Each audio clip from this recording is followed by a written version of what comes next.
Hi, everybody, and a very pleasant good evening to you wherever you may be. I am Richard Bann. As you can see, this is the beginning of the finishing touch.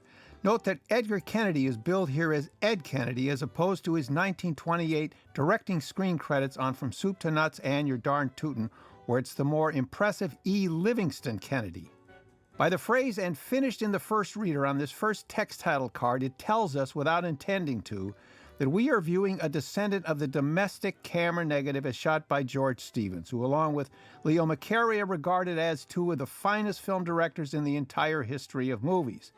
Quote, "and finished in the first reader" was not the phrase used for the export negative, which, as always, was the second or lesser negative with slightly different camera angles, which was shot by Hal Roach's brother Jack, standing side by side with Stevens' camera. The corresponding phrase in the export neg reads infants instead of first reader. Back to McCarey, given an unusual screen credit as supervising director, and it reflects the depth of his involvement in this picture, which assures us it's going to be a superior comedy with the boys really hitting their stride.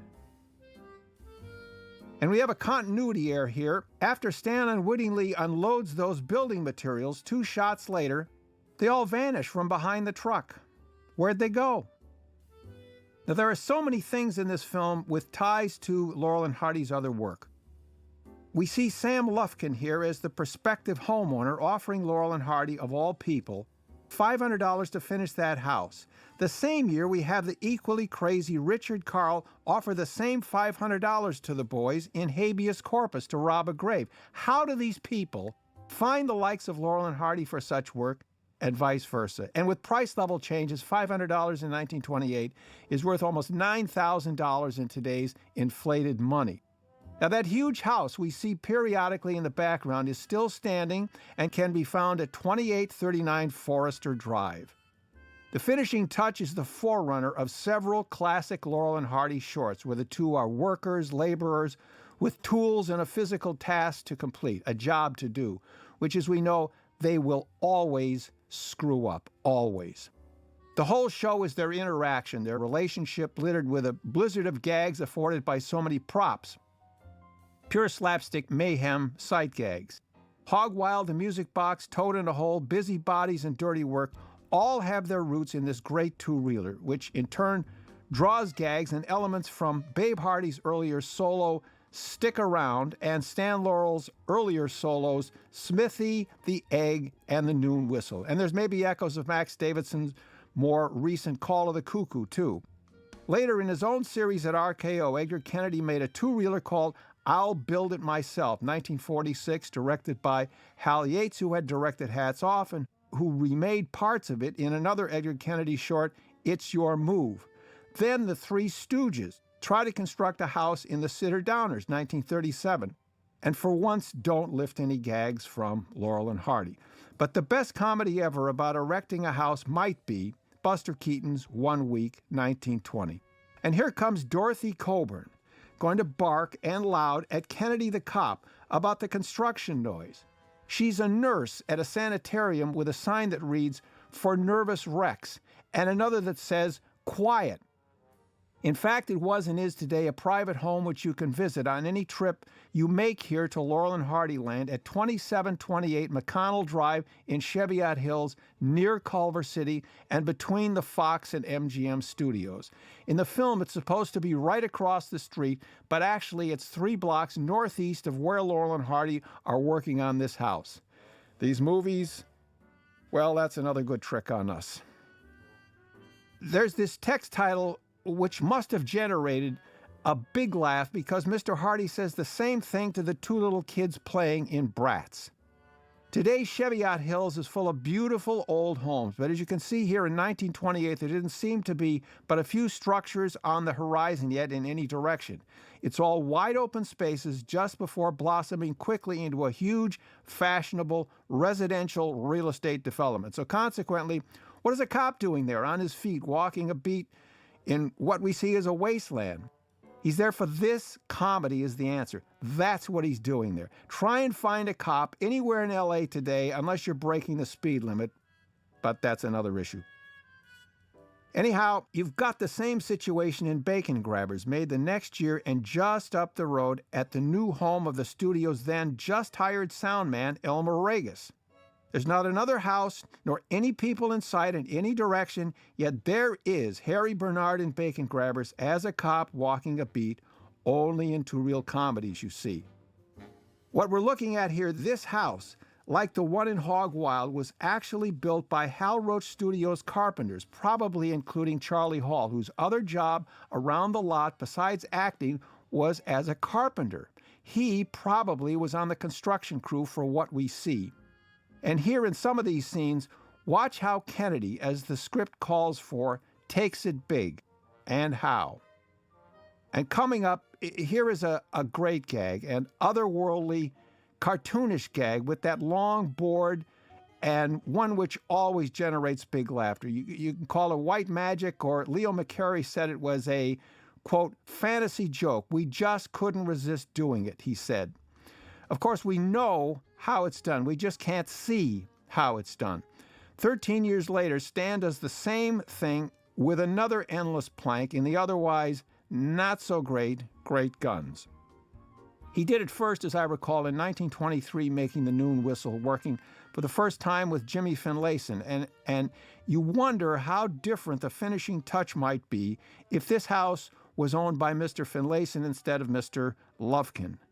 Then we have the gag hooking the bucket of nails, which maybe wouldn't work on a sound film because the noise would alert Stan to the bucket's location. So much of what he does in this film is simply perfection. In the cutting continuity, there's a phrase, and it's repeated several times to convey Stan being slow-witted. Quote, Stan doesn't know what it's all about, end quote, and seldom does. That says everything, doesn't it? Poor Stan, he always wins our sympathy because he seems so helplessly bewildered, like to the 10th power, and every kind of nails calamity befalls Mr. Hardy. He steps on them, he swallows them. Anyone working in construction, did you ever see someone carry nails around in his mouth? I mean, apart from the sanitary consideration, and Hardy keeps doing it. He never learns, time and again, swallowing a mouthful of nails. As carpenters, they're both incompetent, though Hardy, as always, believes otherwise. Pretty sure I know why Dorothy Coburn, Viola Richard, and Edna Marion left the studio when they did in mid-1928, but I don't want to speculate. Friends think because I was a close friend of Hal Roach for 25 years that I know everything, but I don't. I sure do not. The man did not live in the past, and he would indulge my film history inquiries only so far. And throwing the bucket through that window to hit Kennedy puts us in mind of a similar gag we see in Helpmates. Anyway, about the curvaceous Dorothy, or sometimes Dottie Coburn, who is 22 or 23 here, 5'4". Evidently she had red hair, and from the way she photographs, definitely blue eyes. The fiery Dorothy Coburn brightened 11 other Laurel and Hardy pictures. She was from Montana. Her family was in some way connected with ranching and early Poverty Row Western movies. Her uncle was Walt Coburn, whose pulp stories were adapted into many big and small Westerns, including The Westerner with Gary Cooper and The Back Trail, which we've run at the Lone Pine Film Festival, and Walter Brennan wrote the introduction to Coburn's memoirs. At a time when not many men finished even high school, much less women doing so, Dorothy Coburn graduated from Hollywood High on Sunset Boulevard near the Chaplin Studio, then went on to the University of Arizona, majoring in philosophy and minoring in languages. She lived for a time in the holy city of St. Paul, which I'd like to know more about because it's my hometown. I have the only still that shows Stan Laurel directing a movie. It's from Wise Guys Prefer Brunettes with Ted Healy of the Three Stooges, and it will appear in the book I'm trying to finish called Men of War Just Playing Together. That short has some aquatic scenes, and Roach needed someone to double Helene Chadwick's swimming and diving. So they hired the athletic Dorothy Coburn. That's how she got onto The Lot of Fun. Someone from the studio simply observed her daily swim in the Culver City community pool. When she left Roach after prominent roles in some of the best Max Davidson shorts, She continued doing stunts and stand-in work, reportedly for Ginger Rogers, though there is no mention of her in Rogers' autobiography. She lived into the late 1970s, but no one got to her for interviews. What might she have told us about being slapped on her rear end with a paintbrush by Stan Laurel in the second 100 years? Anyway, as for the business with the window, and there's a real change you can see by the wear on the reel's end, how would you rehearse an unpredictable sight gag like this? We know generally at this studio they got pretty much every scene on the first or second take, but here, I don't know, except to say this is brilliant physical skill, the way Stan tries to handle or actually manipulate the collapsing window frame into random scraps of wood. We take it for granted as we watch, but let anyone try to recreate this scene. And how many window frames would you need before it would collapse into pieces so gradually as we see here? Of course, later they have some fun with windows in busybodies, too. The way Stan portrays the minimum of brain power throughout this short, and considering his blank expression, his innocence, his simple purity, was he ever better? What he's doing here all throughout, this total incognizance, is impeccable. He suffers a panic attack when he believes he's lost a finger inside his gloved hand. This is a comedy genius at work, having at last found the right format and parameters for his evolving character, of course with a hat tip to Harry Langdon and Leo McCarey. And yet on April 24, 1928, 2 months after the finishing touch had been issued to theaters, he wrote a fan friend named Duncan Boss on, quote, Stan Laurel Comedy Stationery, saying, I note in your letters that you have been keeping in close touch with our comedies and am delighted to know that you like them so well. It certainly is encouraging, and your criticism is greatly appreciated. Very many thanks. Glad you liked the finishing touch. We were kind of disappointed with it here, felt that it wasn't up to our standard. Maybe it's good that we feel that way sometimes, makes us try to do better. Of course, we can't expect to make knockouts every time, especially as we make a picture in 8 to 10 days, and ideas for material don't come easy. So we must consider ourselves pretty lucky up to now. My vacation is nearly over. I return to work next Monday, April 30th, end quote. In his letter, Laurel says generally the pictures take 8 to 10 days, but the finishing touch took 15 days to finish. Production commenced and cameras first turned on December 2nd, 1927, and shooting continued through December 17th. And while they were making this film, Stan Laurel's daughter, Lois, was born on December 10th. And she always got a kick out of seeing this film for that reason. When it was finished, the finishing touch was issued to theaters as part of the All-Star series on February 25th, 1928. The director was former sports writer Clyde Bruckman, who earned distinguished credits writing and directing terrific comedies starring Buster Keaton, Harold Lloyd, and W.C. Fields. However, his story thereafter is too depressing for any discussion here. But evidently it was Bruckman who was driving around past a partially finished house and suggested this narrative to McCarey and Roach. On the affidavit for the copyright registration, the author of the screenplay, usually just a contractual matter, was certified as being both Clyde Bruckman and Leo McCarey, which was unusual. Many of us first saw the finishing touch as an excerpt in Robert Youngson's Laurel and Hardy's Laughing Twenties in 1965. In the Laurel and Hardy book that Jack McCabe, Al Kilgore, and I did, we gave this short 3 derbies. Today, it holds up so well, and I'd rate it higher. We see a lot of slapstick violence here, as in So Much for Industrial Safety, where Kennedy and Hardy are the victims, but they were big, rugged, athletic men who could withstand this level of punishment without resorting to doubles. But boy, can they take it. Now we're looking at the world of late 1927. In only a few short years, residential development exploded here, creating what was quickly and remains today the beautiful upscale West Side community of Cheviot Hills. Many of the higher-paid Hal Roach Studios staffers built homes here, all near one another because the area was brand new and so close to the studio. Residents included Hal Roach's boyhood friend Matt O'Brien, H.M. Walker, Stan Laurel, Elmer Regas, and William Terhune, who owned the nearby Big Business House. And one block down and another over was the residence of Buster Keaton in the 1930s. In 2006, two sisters and their mother reopened and brought back to great prominence the Culver Hotel, which you see in so many Laurel and Hardy comedies. So Sons of the Desert founding member Chuck McCann and I inaugurated weekly luncheons to support the place because Hal Roach Studios history speaks to us there. My route from Beverly Hills takes me all across Motor Avenue from Fox to MGM, and every week I go right by all these homes and filming locations I've named, which I acknowledge each time by figuratively genuflecting as I drive.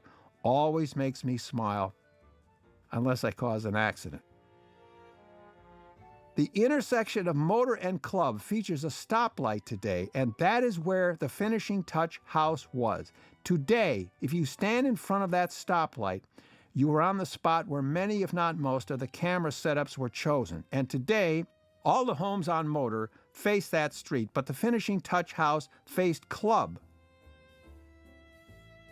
on the space which is now 2826 Motor Avenue. The area today looks absolutely nothing, and I do mean nothing, like what we are viewing here.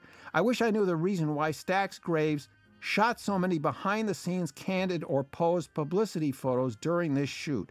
They're all great, showing the boys having lunch, looks like milk and sandwiches, frolicking with Dorothy Coburn, playing with her on a teeter-totter, Babe Hardy listening to his large RCA Radiola portable radio, posing with cameras, cats, and Stan Laurel's St. Bernard dog brought from home named Lady.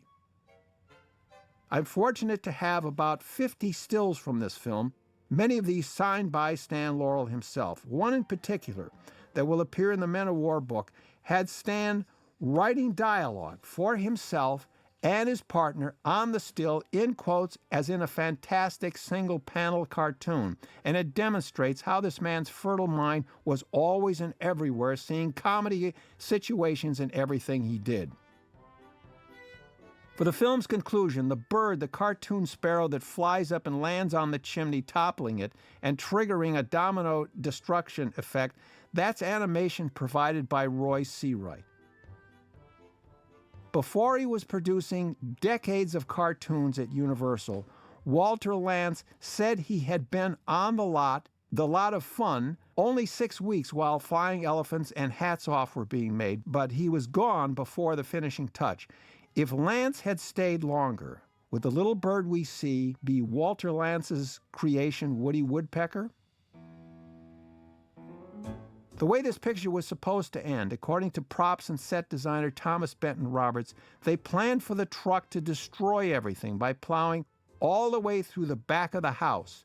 But the construction crew couldn't or wouldn't follow his instructions, so the truck gets stuck in the middle. Roberts said Stan Laurel was philosophical about the misfire, but if we didn't know this, would we think it was a misfire? And by the way, the 3-sheet poster gives away the ending. So in 1928, if you're walking into the theater or through the lobby and that huge 3-sheet is on display, you know what's going to happen. And the Roach Brain Trust must have had this scene in mind because it does play so well when they fashion the conclusion of Toad in a Hole, where the helpful Mr. Laurel suggests, why don't you put the sail up? And the gag where stones knock hats off was reworked with variations for both Birthmarks and Swiss Miss. Now, we can't see him, nor can we hear him, but we have to imagine that for some of these 15 days on location, Leo McCarey was there, standing off camera in so many of these scenes all throughout shooting, exhorting both Babe Hardy and Edgar Kennedy to, quote, just hold on it now, don't even move, as the payoff to some of these slapstick indignities. Then Hardy plays to the camera, topping the gag with his plea to us for understanding and sympathy. And of course, Kennedy was the master of the slow burn. Great stuff. What always struck me about this keep-away scene where they're trying to keep the $500 away from Sam Lufkin, they go into football formation, throw the $500 back and forth, remindful of what they did in Way Out West, passing that deed back and forth, even kicking or punting the money. But you really can't do that very well with paper money, can you? And then Hardy pauses from all the retaliatory action like he's taking a break from this orgy of destruction, or maybe he thought they had stopped shooting. Notice, too, how most of the supposed rocks are bouncing all over the place. Anyway, I think it's a great, great comedy, still underrated. And on the right here in a moment, you're going to see that's Motor Avenue on the way to the future big business house and Stan Laurel's real-life residence at Motor and Glen Bar. And across the screen, sloping up from left to right, that's Club, where the stoplight is today. Well, I'm glad that's all cleared up. So until next time, I'm Richard Bann saying this was, indeed, the finishing touch. Hope you enjoyed it.